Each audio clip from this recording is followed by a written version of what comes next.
On behalf of the Assembly, I wish to thank the President of the Federative Republic of Brazil,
the Assembly will hear an address by His Excellency Donald Trump, President of the United States of America.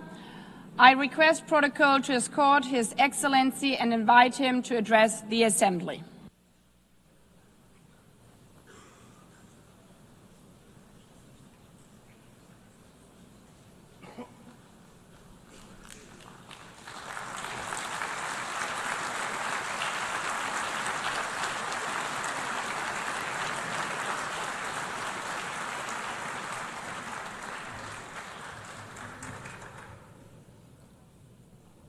Thank you very much.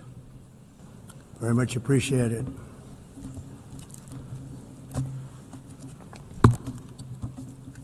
And I don't mind making this speech without a teleprompter, because the teleprompter is not working. I feel very happy to be up here with you nevertheless, and that way you speak more from the heart. I can only say that whoever's operating this teleprompter is in big trouble.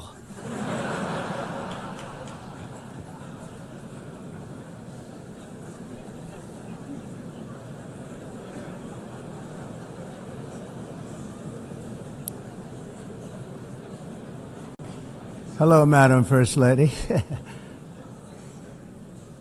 Thank you very much for being here. And Madam President, Mr. Secretary General, First Lady of the United States, distinguished delegates, ambassadors, and world leaders. 6 years have passed since I last stood in this grand hall and addressed a world that was prosperous and at peace in my first term. Since that day, the guns of war have shattered the peace I forged on 2 continents. An era of calm and stability gave way to one of the great crises of our time. And here in the United States, 4 years of weakness, lawlessness, and radicalism under the last administration delivered our nation into a repeated set of disasters. 1 year ago, our country was in deep trouble, but today, just 8 months into my administration, we are the hottest country anywhere in the world, and there is no other country even close. America is blessed with the strongest economy, the strongest borders, the strongest military, the strongest friendships, and the strongest spirit of any nation on the face of the earth. This is indeed the golden age of America. We are rapidly reversing the economic calamity we inherited from the previous administration, including ruinous price increases and record-setting inflation like we've never had before. Under my leadership, energy costs are down, gasoline prices are down, grocery prices are down, mortgage rates are down, and inflation has been defeated. The only thing that's up is the stock market, which just hit a record high. In fact, it hit a record high 48 times in the last short period of time. Growth is surging, manufacturing is booming, the stock market, as I said, is doing better than it's ever done, and all of you in this room benefit by that, almost everybody. And importantly, workers' wages are rising at the fastest pace in more than 60 years, and that's what it's all about, isn't it? In 4 years of President Biden, we had less than $1 trillion of new investment into the United States. In just 8 months since I took office, we have secured commitments and money already paid for $17 trillion. Think of it, 4 years, less than $1 trillion, 8 months, much more than $17 trillion is being invested in the United States, and it's now pouring in from all parts of the world. We've implemented the largest tax cuts in American history and the largest regulation cuts in American history, making this once and again the best country on earth to do business. And many of the people in this room are investing in America, and it's turned out to be an awfully good investment during this 8-month period. In my first term, I built the greatest economy in the history of the world. We had the best economy ever, history of the world. And I'm doing the same thing again, but this time it's actually much bigger and even better. The numbers far surpass my record-setting first term. On our southern border, we have successfully repelled a colossal invasion, and for the last 4 months, and that's 4 months in a row, the number of illegal aliens admitted and entering our country has been 0. Hard to believe, because if you look back just a year ago, it was millions and millions of people pouring in from all over the world, from prisons, from mental institutions, drug dealers. All over the world they came. They just poured into our country with the ridiculous open border policy of the Biden administration. Our message is very simple. If you come illegally into the United States, you're going to jail, or you're going back to where you came from, or perhaps even further than that. You know what that means. I want to thank the country of El Salvador for the successful and professional job they've done in receiving and jailing so many criminals that entered our country. And it was under the previous administration that the number became record-setting, and they're all being taken out. We have no choice. And other countries have no choice, because other countries are in the exact same situation with immigration. It's destroying your country, and you have to do something about it. On the world stage, America is respected again like it has never been respected before. You think about 2 years ago, 3 years ago, 4 years ago, or 1 year ago, we were a laughingstock all over the world. At the NATO summit in June, virtually all NATO members formally committed to increase defense spending at my request from 2% to 5% of GDP, making our alliance far stronger and more powerful than it was ever before. In May, I traveled to the Middle East to visit my friends and rebuild our partnerships in the Gulf and those valued relationships with Saudi Arabia, Qatar, and the UAE, and other countries are now, I believe, closer than ever before. My administration has negotiated one historic trade deal after another, including with the United Kingdom, the European Union, Japan, South Korea, Vietnam, Indonesia, the Philippines, Malaysia, and many, many others. Likewise, in a period of just 7 months, I have ended 7 unendable wars. They said they were unendable. You're never going to get them solved. Some were going for 31 years, 2 of them, 31, think of it, 31 years. One was 36 years. One was 28 years. I ended 7 wars. And in all cases, they were raging with countless thousands of people being killed. This includes Cambodia and Thailand, Kosovo and Serbia, the Congo and Rwanda, a vicious, violent war that was, Pakistan and India, Israel and Iran, Egypt and Ethiopia, and Armenia and Azerbaijan. It included all of them. No president or prime minister, and for that matter, no other country has ever done anything close to that. And I did it in just 7 months. It's never happened before. There's never been anything like that. I'm very honored to have done it.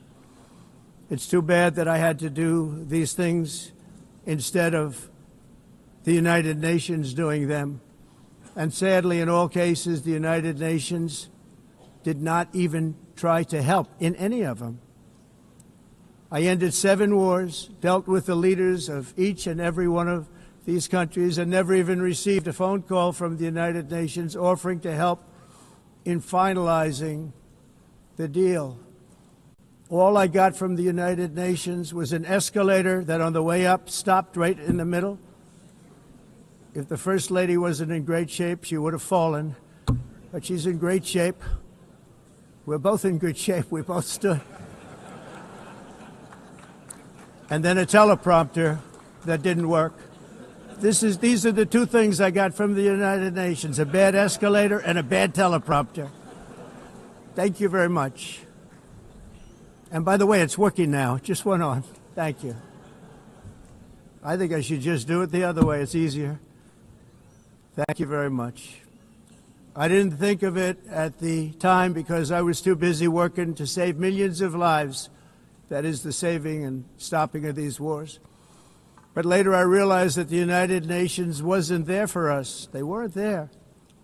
I thought of it really after the fact, not during these negotiations, which were not easy. That being the case, what is the purpose of the United Nations? The UN has such tremendous potential. I've always said it. It has such tremendous, tremendous potential, but it's not even coming close to living up to that potential. For the most part, at least for now, all they seem to do is write a really strongly worded letter and then never follow that letter up. It's empty words, and empty words don't solve war. The only thing that solves war and wars is action. Now, after ending all of these wars and also earlier negotiating the Abraham Accords, which is a very big thing for which our country received no credit, never receives credit. Everyone says that I should get the Nobel Peace Prize for each one of these achievements. But for me, the real prize will be the sons and daughters who live to grow up with the mothers and fathers, because millions of people are no longer being killed in endless and unglorious wars.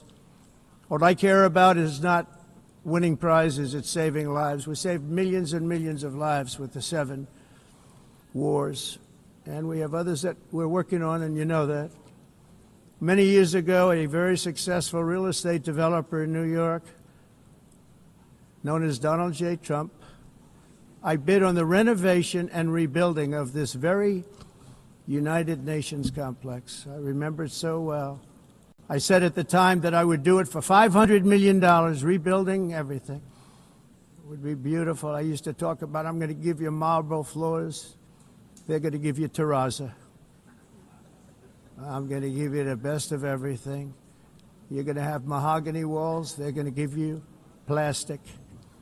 But they decided to go in another direction, which was much more expensive at the time, and which actually produced a far inferior product. And I realized that they did not know what they were doing when it came to construction, and that their building concepts were so wrong, and the product that they were proposing to build was so bad and so costly. It was going to cost them a fortune. And I said, and wait till you see the overruns. Well, I turned out to be right. They had massive cost overruns and spent between $2 and $4 billion on the building and did not even get the marble floors that I promised them. You walk on terrazzo. Do you notice that? As far as I'm concerned, frankly, looking at the building and getting stuck on the escalator, they still haven't finished the job. They still haven't finished. That was years ago. The project was so corrupt that Congress actually asked me to testify before them on the tremendous waste of money, because it turned out that they had no idea what it was, but they knew it was anywhere between $2 and $4 billion as opposed to $500 million with a guarantee. But they had no idea, and I said it cost much more than $5 billion.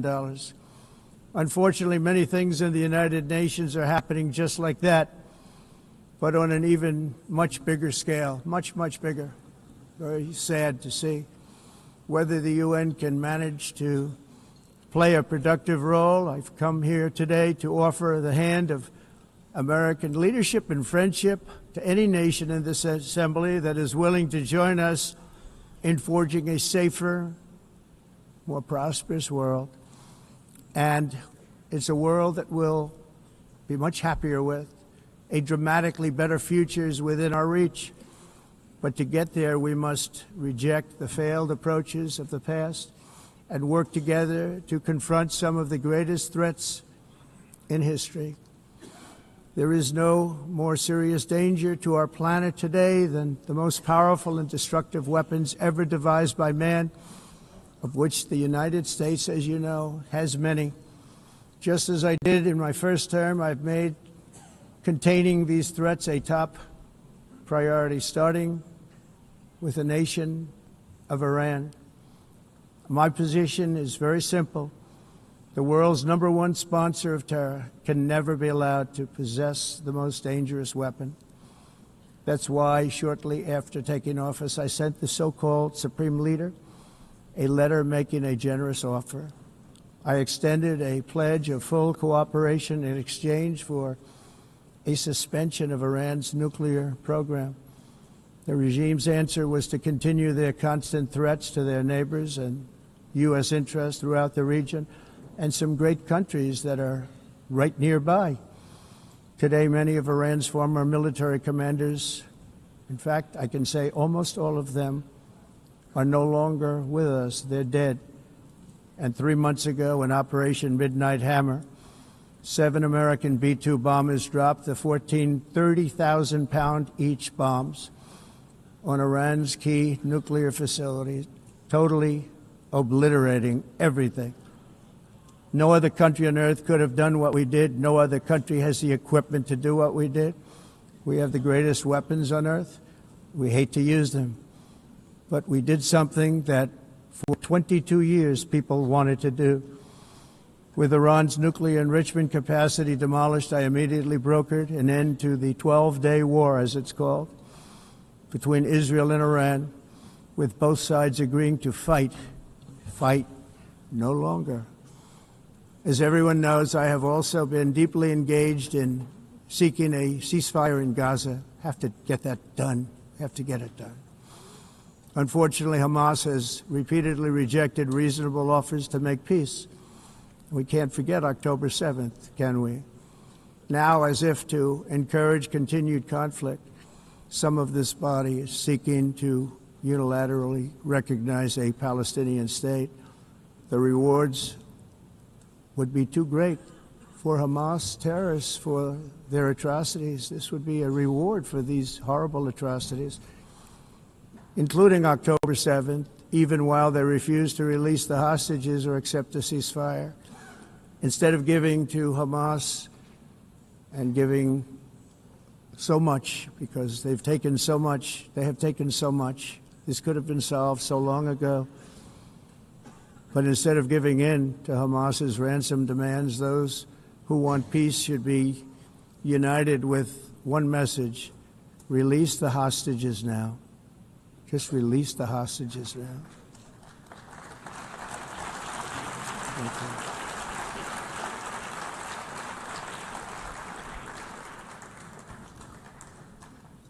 Thank you.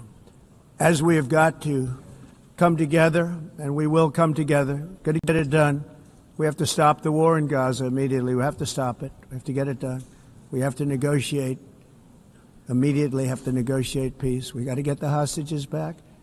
We want all 20 back. We don't want 2 and 4. As you know, I got, along with Steve Witkoff and others that helped us, Marco Rubio, we got most of them back. We were involved in all of them. But I always said the last 20 are going to be the hardest, and that's exactly what happened. We have to get them back now. We don't want to get back 2, and then another 2, and then 1, and then 3.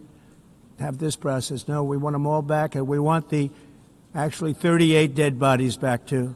Those parents came to me, and they want them back, and they want them back very quickly and very badly, as though they were alive. They want them. They want them every bit as much as if their son or daughter were alive. I've also been working relentlessly, stopping the killing in Ukraine.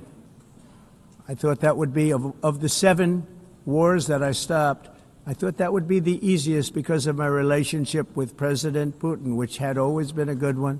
I thought that was going to be the easiest one. But, you know, in war, you never know what's going to happen. There are always lots of surprises, both good and bad.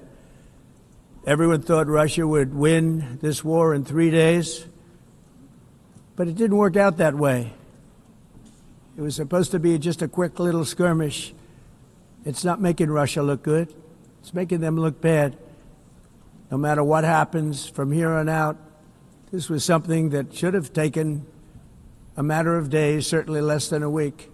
And they've been fighting for 3.5 years and killing anywhere from 5,000 to 7,000 young soldiers, mostly soldiers, on both sides, every single week, from 5,000 to 7,000 dead young people, and some in cities, much smaller numbers, where rockets are shot, where drones are dropped. This war would never have started if I were president. This was a war that should have never happened. It shows you what leadership is, what bad leadership can do to a country. Look what happened to the United States, and look where we are right now in just a short period of time. The only question now is how many more lives will be needlessly lost on both sides. China and India are the primary funders of the ongoing war by continuing to purchase Russian oil.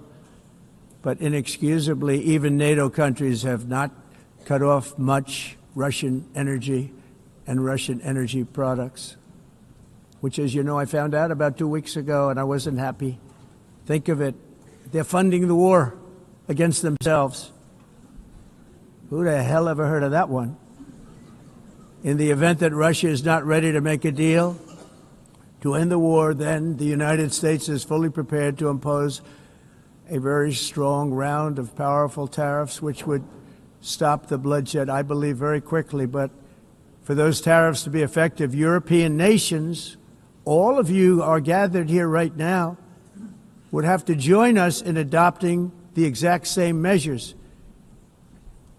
I mean, you're much closer to the city. We have an ocean in between. You're right there. And Europe has to step it up. They can't be doing what they're doing. They're buying oil and gas from Russia while they're fighting Russia. It's embarrassing to them, and it was very embarrassing to them when I found out about it, I can tell you that. But they have to immediately cease all energy purchases from Russia. Otherwise, we're all wasting a lot of time. So I'm ready to discuss this. We're going to discuss it today with the European nations, all gathered here. I'm sure they're thrilled to hear me speak about it, but that's the way it is. I like to speak my mind and speak the truth. As we seek to reduce the threat of dangerous weapons today, I'm also calling on every nation to join us in ending the development of biological weapons once and for all. And biological is terrible, and nuclear is even beyond, and we include nuclear in that. We want to have a cessation of the development of nuclear weapons. We know, and I get to view it all the time. Sir, would you like to see? And I look at weapons that are so powerful that we just can't ever use them. If we ever use them, the world literally might come to an end. There would be no United Nations to be talking about. There would be no nothing. Just a few years ago, reckless experiments overseas gave us a devastating global pandemic. Yet despite that worldwide catastrophe, many countries are continuing extremely risky research into bioweapons and man-made pathogens. This is unbelievably dangerous. to prevent potential disasters, I'm announcing today that my administration will lead an international effort to enforce biological weapons convention, which is going to be meeting with the top leaders of the world by pioneering an AI verification system that everyone can trust. Hopefully the UN can play a constructive role, and it will also be one of the early projects under AI. Let's see how good it is, because a lot of people are saying it could be one of the great things ever, but it also can be dangerous, but it can be put to tremendous use and tremendous good, and this would be an example of that. Not only is the UN not solving the problems it should, too often, it's actually creating new problems for us to solve. The best example is the #1 political issue of our time, the crisis of uncontrolled migration. It's uncontrolled. Your countries are being ruined. The United Nations is funding an assault on Western countries and their borders. In 2024, the UN budgeted $372 million in cash assistance to support an estimated 624,000 migrants journeying into the United States. Think of that. The UN is supporting people that are illegally coming into the United States, and then we have to get them out. The UN also provided food, shelter, transportation, and debit cards to illegal aliens. Can you believe that? On the way to infiltrate our southern border. Millions of people came through that southern border. Just a year ago, millions and millions of people were pouring in, 25 million altogether over the 4 years of the incompetent Biden administration. And now we have it stopped, totally stopped. In fact, they're not even coming anymore because they know they can't get through. But what took place is totally unacceptable. The UN is supposed to stop invasions, not create them and not finance them. In the United States, we reject the idea that mass numbers of people from foreign lands can be permitted to travel halfway around the world, trample our borders, violate our sovereignty, cause unmitigated crime, and deplete our social safety net. We have reasserted that America belongs to the American people, and I encourage all countries to take their own stand in defense of their citizens as well. You have to do that because I see it. I'm not mentioning names. I see it, and I can call every single one of them out. You're destroying your countries. They're being destroyed. Europe is in serious trouble. They've been invaded by a force of illegal aliens like nobody's ever seen before. Illegal aliens are pouring into Europe. Nobody is ever, and nobody's doing anything to change it, to get them out. It's not sustainable. And because they choose to be politically correct, they're doing just absolutely nothing about it. And I have to say, I look at London, where you have a terrible mayor, terrible mayor, and it's been so changed. Now they want to go to Sharia law, but you're in a different country. You can't do that. Both the immigration and their suicidal energy ideas will be the death of Western Europe if something is not done immediately. This cannot be sustained. What makes the world so beautiful is that each country is unique. But to stay this way, every sovereign nation must have the right to control their own borders. You have the right to control your borders, as we do now, and to limit the sheer numbers of migrants entering their countries and paid for by the people of that nation that were there and that built that particular nation at the time. They put their blood, sweat, tears, money into that country, and now they're being ruined. Proud nations must be allowed to protect their communities and prevent their societies from being overwhelmed by people they have never seen before, with different customs, religions, with different everything. Where migrants have violated laws, lodged false asylum claims, or claimed refugee status for illegitimate reasons, they should, in many cases, be immediately sent home. And while we will always have a big heart for places and people that are struggling and truly compassionate, answers will be given We have to solve the problem, and we have to solve it in their countries, not create new problems in our countries. And we are very helpful to a lot of countries that are just not able to send their people anymore. They used to send them to us in caravans of 25, 30,000 people each. These massive caravans of people pouring into our country, totally unchecked and unvetted. But not anymore. According to the Council of Europe in 2024, almost 50% of inmates in German prisons were foreign nationals or migrants. In Austria, the number was 53% of the people in prisons were from places that weren't from where they are now. In Greece, the number was 54%, and in Switzerland, beautiful Switzerland, 72% of the people in prisons are from outside of Switzerland. When your prisons are filled with so-called asylum seekers who repaid kindness, and that's what they did, they repaid kindness with crime. It's time to end the failed experiment of open borders. You have to end it now. See, I can tell you. I'm really good at this stuff. Your countries are going to hell. In America, we've taken bold action to swiftly shut down uncontrolled migration. Once we started detaining and deporting everyone who crossed the border and removing illegal aliens from the United States, they simply stopped coming. They're not coming anymore. We're getting a lot of credit, but they're not coming anymore. This was a humanitarian act for all involved, because on the trips up, thousands of people a week were dying. Women were being raped. Nobody's ever seen anything like it. Raped, horribly beaten, raped. On the trip up, the journey up, it was a long walk. It was a long, arduous journey, indeed. And it was also a historic victory against human trafficking throughout the region. What we did was a victory, and we saved so many lives of people that wouldn't make the journey. That journey was loaded up with death. Loaded up with death. Dead bodies all along the roads of jungles to get up. They go through jungles, they go through areas so hot you couldn't breathe. They were dying of suffocation, areas so hot that you couldn't breathe. Dead bodies all over.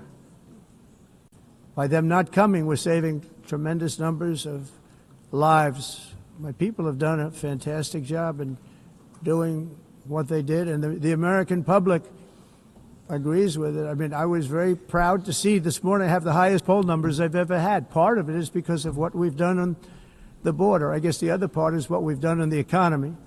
Joe Biden's policies empowered murderous gangs, human smugglers, child traffickers, drug cartels, and prisoners from all over the world. The previous administration also lost nearly 300,000 children. Think of that. They lost more than 300,000 children, little children, who were trafficked into the United States on the Biden watch, many of whom have been raped, exploited, and abused, and sold. Sold. Nobody talks about that. The fake news doesn't write about it. With many others, young children who are missing or dead. And we found a lot of these children, and we're sending them back, and we've been sending them back to their parents. They said, nobody knows who they are. They said, where do you come from? And they'll give us a country, and we'll find out, and we'll figure it out, and we'll bring them back to their homes. And the mother and father rush to the door, and their tears in their eyes. They can't believe that they're seeing their son or daughter, their little son or daughter again. We've done almost 30,000 of them so far. Any system that results in the mass trafficking of children is inherently evil. Yet that is exactly what the globalist migration agenda has done, and it's what it's all about. In America, those days, as you know, are over. The Trump administration is working, and we are continuing to work to track down the villains that are causing this problem, and also, as I said, to get back the 30,000 we've already returned. Now I think we're going to have another. We're going to find a lot. You're not going to find all of them. 300, more than 300,000. They're lost or they're dead. They're lost or they're dead because of the animals that did this. To protect our citizens, I've also designated multiple savage drug cartels as far as and you see this, and you see it happening right before your eyes. Let's put it this way. People don't like taking big loads of drugs in boats anymore. There aren't too many boats that are traveling on the seas by Venezuela. They tend not to want to travel very quickly anymore. And we've virtually stopped drugs coming into our country by sea. We call them the water drugs. They kill hundreds of thousands of people. I've also designated multiple savage drug cartels as far as foreign terrorist organizations, along with two bloodthirsty transnational gangs, probably the worst gangs anywhere in the world, MS-13 and Tren de Aragua. Tren de Aragua is from Venezuela, by the way. Such organizations torture, maim, mutilate, and murder with impunity. They're the enemies of all humanity. For this reason, we've recently begun using the supreme power of the United States military to destroy Venezuelan terrorists and trafficking networks led by Nicolas Maduro. To every terrorist thug smuggling poisonous drugs into the United States of America, please be warned that we will blow you out of existence. That's what we're doing. We have no choice. Can't let it happen. They're destroying. I believe we lost 300,000 people last year to drugs, 300,000. Fentanyl and other drugs. Each boat that we sink carries drugs that would kill more than 25,000 Americans. We will not let that happen. Energy is another area where the United States is now thriving like never before. We're getting rid of the falsely named renewables. By the way, they're a joke. They don't work. They're too expensive. They're not strong enough to fire up the plants that you need to make your country great. The wind doesn't blow. Those big windmills are so pathetic and so bad, so expensive to operate. And they have to be rebuilt all the time, and they start to rust and rot. Most expensive energy ever conceived, and it's actually energy. You're supposed to make money with energy, not lose money. You lose money, the governments have to subsidize. You can't put them out without massive subsidies. And most of them are built in China, and I give China a lot of credit. They build them, but they have very few wind farms. So why is it that they build them and they send them all over the world, but they barely use them? You know what they use? Coal. They use gas. They use almost anything, but they don't like wind. But they sure as hell like selling the windmills. Europe, on the other hand, has a long way to go, with many countries being on the brink of destruction because of the green energy agenda. And I give a lot of credit to Germany. Germany was being led down a very sick path, both on immigration, by the way, and on energy. They were going green, and they were going bankrupt.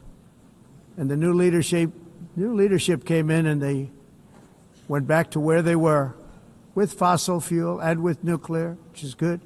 It's now safe, and you can do it properly. But they went back to where they were, and they opened up a lot of different plants, energy-producing plants, and they're doing well. I give Germany a lot of credit for that. They've said this is a disaster, what's happening. They were going all green. All green is all bankrupt. That's what it represents. And it's not politically correct. I'll be very badly criticized for saying it, but I'm here to tell the truth. I don't care. It doesn't matter to me. I'm in New York City. I'm feeling a lot safer. Crime, we're getting crime down. And by the way, speaking of crime, Washington, D.C. Washington, D.C.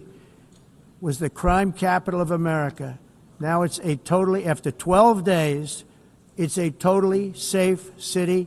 Everyone's going out to dinner. They're going out to restaurants. Your wife can walk down the middle of the street with or without you. Nothing's going to happen. My people have done a fantastic job. And yes, I called in the National Guard, and the National Guard took care of business, and they weren't politically correct, but they took care of business. We got 1,700 career criminals out, brought them back to where they came from, the countries where they came from, or put them in jails. Washington, D.C. is now a totally safe city again, and I welcome you to come. In fact, we'll have dinner together at a local restaurant, and we'll be able to walk. We don't have to go by an armor-plated vehicle. We'll walk right over there from the White House. They've given up their powerful edge, a lot of the countries that we're talking about in oil and gas, such as essentially closing the great North Sea oil. Oh, the North Sea, I know it so well. Aberdeen was the oil capital of Europe, and there's tremendous oil that hasn't been found in the North Sea. Tremendous oil. And I was with the Prime Minister I respect and like a lot, and I said, you're sitting with the greatest asset. They essentially closed it by making it so highly taxed that no developer, no oil company can go there. They have tremendous oil left, and more importantly, they have tremendous oil that hasn't even been found yet. And what a tremendous asset for the United Kingdom. And I hope the Prime Minister is listening, because I told it to him 3 days in a row. That's all he heard. North Sea oil, North Sea, because I want to see them do well. I want to stop seeing them ruining that beautiful Scottish and English countryside with windmills and massive solar panels that go 7 miles by 7 miles, taking away farmland. But we're not letting this happen in America. In 1982, the executive director of the United Nations Environmental Program predicted that by the year 2000, climate change would cause a global catastrophe. He said that it will be irreversible, as any nuclear holocaust would be. This is what they said at the United Nations. What happened? Here we are. Another UN official stated in 1989 that within a decade, entire nations could be wiped off the map by global warming. Not happening. You know, it used to be global cooling. If you look back years ago in the 1920s and the 1930s, they said, global cooling will kill the world. We have to do something. Then they said global warming will kill the world. But then it started getting cooler, so now they could just call it climate change, because that way they can't miss. It's climate change. Because if it goes higher or lower, whatever the hell happens, there's climate change. It's the greatest con job ever perpetrated on the world, in my opinion. Climate change, no matter what happens, you're involved in that. No more global warming, no more global cooling. All of these predictions made by the United Nations and many others, often for bad reasons, were wrong. They were made by stupid people that have cost their countries fortunes and given those same countries no chance for success. If you don't get away from this green scam, your country is going to fail. And I'm really good at predicting things, you know. They actually said during the campaign they had a hat, the best-selling hat. Trump was right about everything. And I don't say that in a braggadocious way, but it's true. I've been right about everything. And I'm telling you that if you don't get away from the green energy scam, your country is going to fail. And if you don't stop people that you've never seen before, that you have nothing in common with, your country is going to fail. I'm the President of the United States, but I worry about Europe. I love Europe. I love the people of Europe. And I hate to see it being devastated by energy and immigration. This double-tailed monster destroys everything in its wake, and they cannot let that happen any longer. You're doing it because you want to be nice.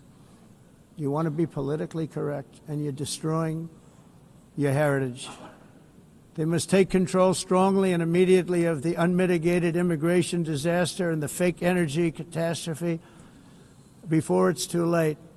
The carbon footprint is a hoax made up by people with evil intentions, and they're heading down a path of total destruction. You know, the carbon footprint, it was a big, big thing a few years ago.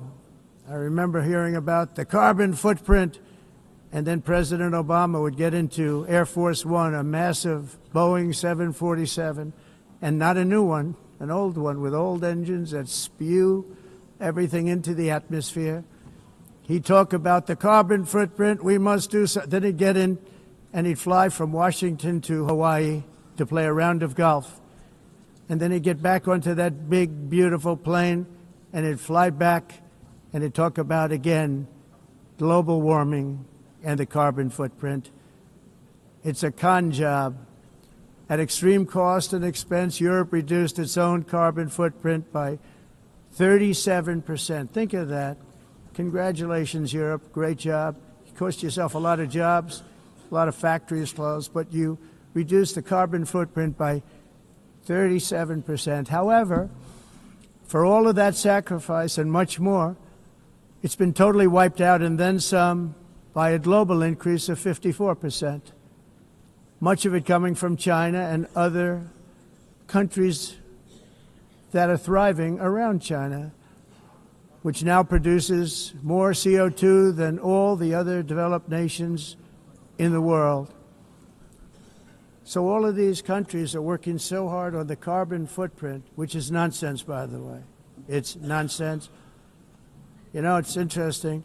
In the United States, we have still radicalized environmentalists, and they want the factories to stop. Everything should stop. No more cows. We don't want cows anymore. I guess they want to kill all the cows. They want to do things that are just unbelievable, and you have it too.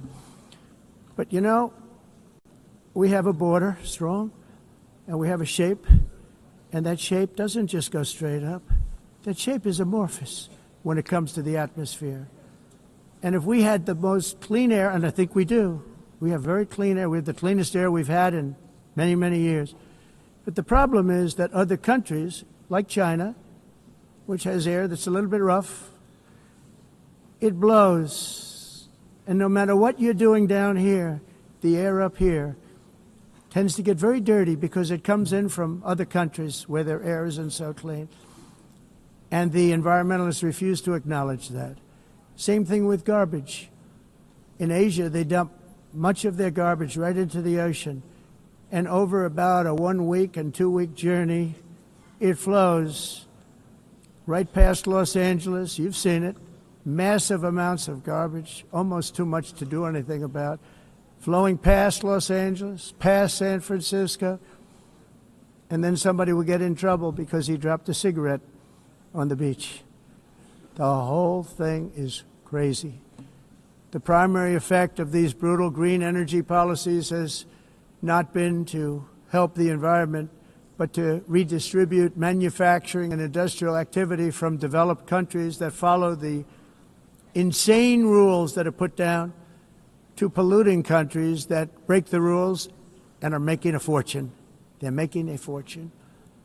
European electricity bills are now 4 to 5 times more expensive than those in China, and 2 to 3 times higher than the United States. And our bills are coming way down. You probably see that our gasoline prices are way down. You know, we have an expression, drill.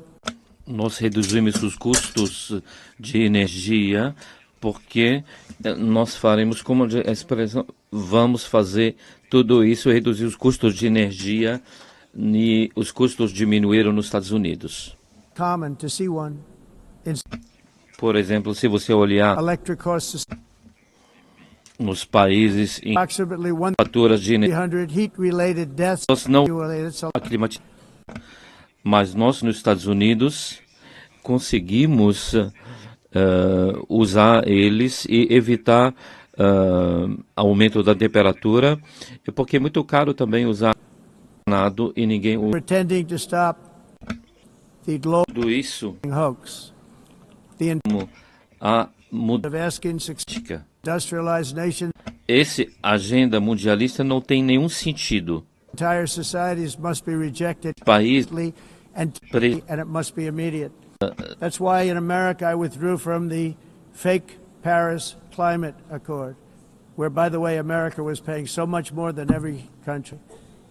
Others weren't paying. China didn't have to pay until 2030. Russia was given an old standard that was easy to meet, a 1990 standard. But for the United States, we're supposed to pay like $1 trillion. And I said, this is another scam. The fact is, the United States has been taken advantage of by the world for many, many years, but not any longer, as you probably noticed.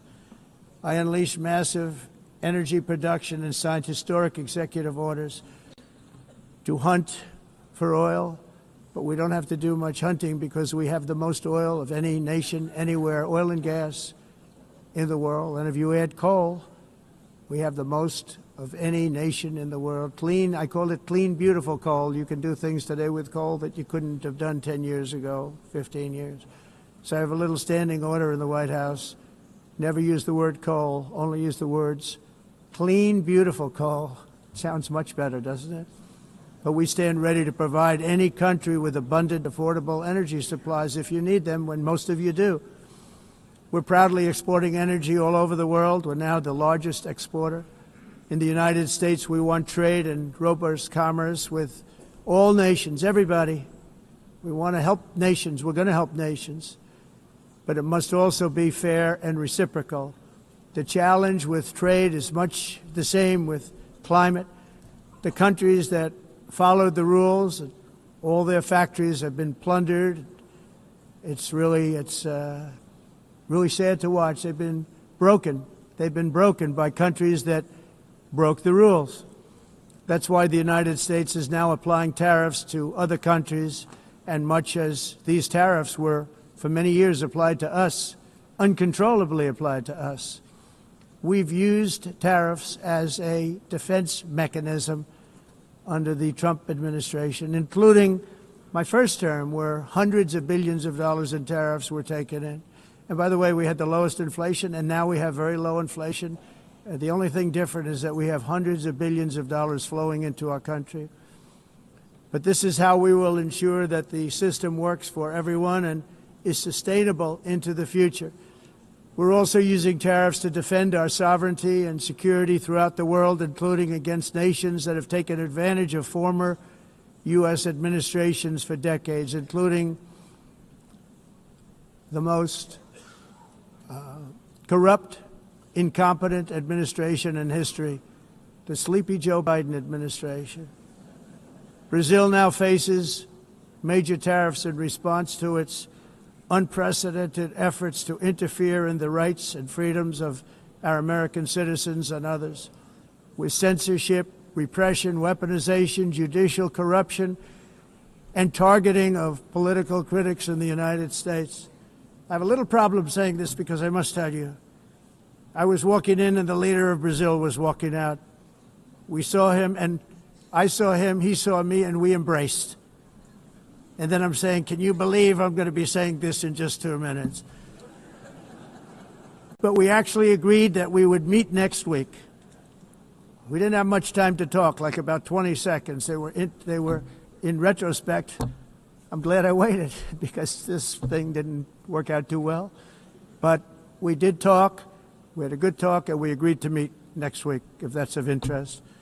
But he seemed like a very nice man, actually. He liked me, I liked him. But if you, and I only do business with people I like. When I don't like them, I don't like them. But we had, at least for about 39 seconds, we had excellent chemistry. It's a good sign. But also in the past, Brazil, can you believe this, unfairly tariffed our nation, but now because of our tariffs, we are hitting them back, and we're hitting them back very hard. As president, I will always defend our national sovereignty and the rights of American citizens. So I'm very sorry to say this, that Brazil is doing poorly and will continue to do poorly. They can only do well when they're working with us. Without us, they will fail, just as others have failed. It's true. Next year, the United States will celebrate the 250th anniversary of our glorious independence, a testament to enduring power and American freedom and spirit. We will also be proudly hosting the 2026 FIFA World Cup, and shortly thereafter, the 2028 Olympics, which is going to be very exciting. I hope you all come. I hope that countless people from all over the globe will take part of these will be great celebrations of liberty and human achievement, and that together we all can rejoice in the miracles of history that began in July 4th, 1776, when we founded the light to all nations. And it's something really that an amazing thing came out of that date. It's called the United States of America. In honor of this momentous anniversary, I hope that all countries who find inspiration in our example will join us in renewing our commitment, values, and those values, really, that we hold so dear. Together, let us defend free speech and free expression. Let us protect religious liberty, including for the most persecuted religion on the planet today. It's called Christianity. And let us safeguard our sovereignty and cherish qualities that have made each of our nations so special, incredible, and extraordinary. In closing, I just want to repeat that immigration and the high cost of so-called green renewable energy is destroying a large part of the free world and a large part of our planet. Countries that cherish freedom are fading fast because of their policies on these two subjects. You need strong borders and traditional energy sources if you are going to be great again. Whether you have come from north or south, east or west, near or far, every leader in this beautiful hall today represents a rich culture, a noble history, and a proud heritage that makes each nation majestic and unique, unlike anything else in human history or any other place on the face of the earth. From London to Lima, from Rome to Athens, from Paris to Seoul, from Cairo to Tokyo and Amsterdam to right here in New York City, we stand on the shoulders of the leaders and legends, generals and giants, heroes and titans who won and built our beloved nations, all of our nations, with their own courage, strength, spirit, and skill. Our ancestors climbed mountains, conquered oceans, crossed deserts, and trekked over wide-open plains. They charged into thunderous battles, plunged into grave dangers, and they were soldiers and farmers and workers and warriors and explorers and patriots. They built towns into cities, tribes into kingdoms, ideas into industries, and small islands into mighty empires. You're a part of all of that. They were champions for their people who never gave up and who never, ever gave in. Their values defined our national identities. Their visions forged our magnificent destiny. Everybody in this room is a part of it in your own way. Each of us inherits the deeds and the myths, the triumphs, the legacies of our own heroes and founders who so bravely showed us the way. Our ancestors gave everything for homelands that they defended with pride, with sweat, with blood, with life, and with death. Now the righteous task of protecting the nations that they built belongs to each and every one of us. So together let us uphold our sacred duty to our people and to our citizens. Let us protect their borders, ensure their safety, preserve their cultures, treasure, and traditions, and fight, fight, fight for their precious dreams and their cherished freedoms. And in friendship and really a beautiful vision, let us all work together to build a bright, beautiful planet, a planet that we all share, a planet of peace and a world that is richer, better, and more beautiful than ever before. That can happen. It will happen. It will happen, and I hope it can happen and start right now, right at this moment. We'll turn it around. We're going to make our countries better, safer, more beautiful. We're going to take care of our people. Thank you very much. It's been an honor. God bless the nations of the world. Thank you very much. Bye.